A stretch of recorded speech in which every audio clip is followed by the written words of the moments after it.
page 192 et 193 ka tafsir al-Qur'an de sura 9 yuriduna beno fala hombe hefera ben enafiki ben an yutfi unde be danninta nurallahi an-nura Allah be faam sabude kundule mabbe wa ya'ballahu kon Allah kadin sali illa an yutimma sona be tungo timmina nurahu an-nura makkon dun islam walau karihal kafirun hay sayfara ben salike walladhi kan qallawni arsala rasulahu nilirunila makkon bil huda pewal wa dinil haqqi dina gonga liyuzira fi wa fenyin kala dini hore dina jeddi din kulli di fo walau karihal mushrikuna jisirko ben salike ya ayyuhalladhina amanu kono yogom dimbe inna katiran ande ko buri dudude min al ahbari war ruhbani ko de yananen ari dum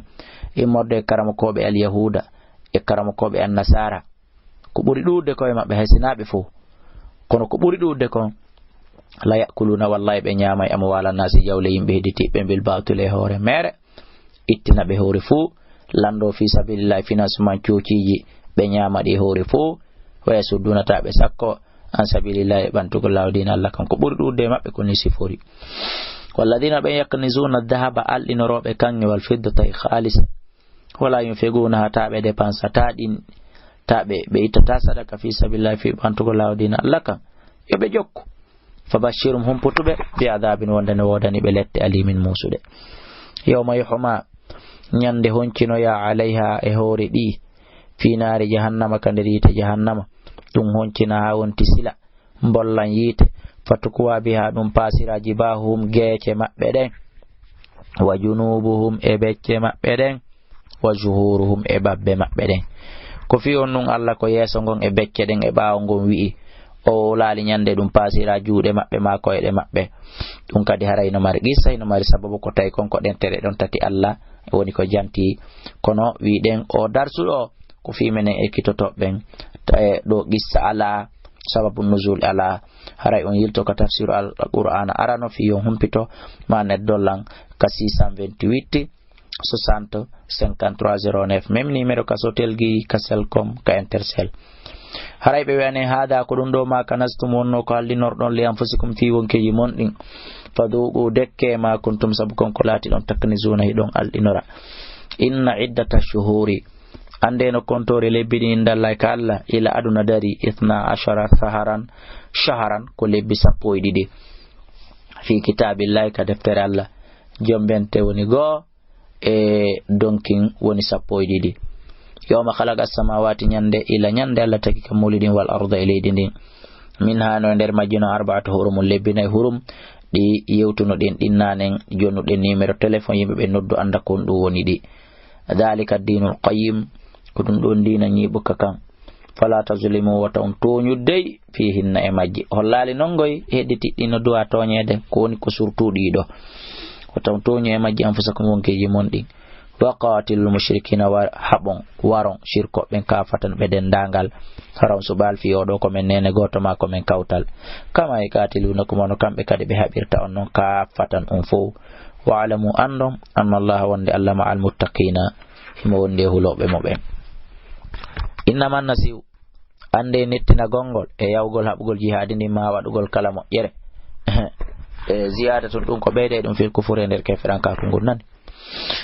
yudallu bihi numajjila sabudun alladhina ben kafaru yedbe yuhilluna be dagina dum aman hitande wa yuharrimuna be yilto be harmina jihani aman hitande andi ko be wadirta dum li wati ko fiyo be jillindir iddata ma harrama Allah kontore kon ko Allah subhanahu wa ta'ala harmini fay hello be dagina ma harrama Allah ko Allah harmini ko zuyina lahum chudanama be su wa amalin golleli mabbe bondidi wallahu kanko Allah la yahdi wa fa'una ta'al amal kafirin be hefera ben ya ayu alladina kono be amanu gomnimbe malakum kondun hebiyon ida gillakum son yeta ma anfiqu yon defansu fi sabilillah fi bantugo lawdina laka ithaqaltum on sattirte dum mo'ya satta emon ila al-ardi faade kaledi araditum e ka on subi ka on wela bil hayati dunya ngurnan aduna min al-akhirati dila haram fama mata'ul hayati dunya nafawel ngurnan aduna wana fil akhirati kalara illa qalilun siona seda illa tanfiru sitayoni on ferali yahon habugol jihadi ni yu'adibukum alla latayongoy adaba lataliman musude wa yastabdil o wattita qauman yimbe go ghayrakum wuri harawana onon do wala tadurruhu on lorrirtamo kadi goy kanko Allah shay'an hay e hunde wallahu kanko Allah ala kulli shay'in do kala hunde qadirun ko wawdo illa tansuruhu si tawi de on wallali mo kanko Allah faqad nasarallah illa tansuru son wallali mo kanko ne laado faqad nasarallah gomdi Allah wallino mo nebe idh akhrajahu tumande Allah yaltini mo andite idh akhrajallahu tumande idh akhrajahu afwan idh akhrajahu tumande yaltinno mo acake jemma on towi moƴƴa ngongure nde way wasi aray idh akhrajahu tumande yaltinno mo alladhina ben kafaru yeddube